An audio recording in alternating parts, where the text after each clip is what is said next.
নমস্কার বন্ধুরা, welcome to my channel Jai Bom Baba. আশা করি সকলে ভালো আছেন এবং সুস্থ আছেন। আজ বলবো লেবুর মাধ্যমে মনোরমা নারী বশীকরণ। চলুন তাহলে শুরু করা যাক।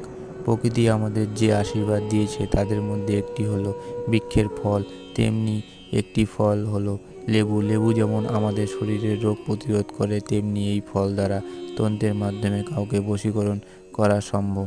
এই প্রবন্ধে আমরা লেবু দিয়ে কীভাবে কাউকে বশীভূত করতে হয় সেটা জেনে নেব, তবে অবশ্যই আপনাকে সৎকর্মবিধি মেনে কাজটি করতে হবে।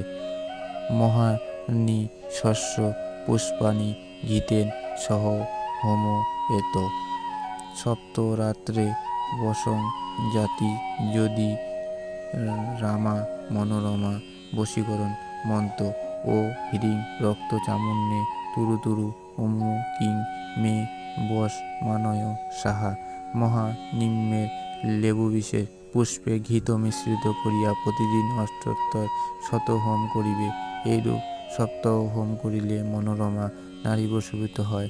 মন্ত্রে উল্লেখিত অমুকিং স্থানে কাঙ্ক্ষিত নারীর নাম উল্লেখ করতে হবে।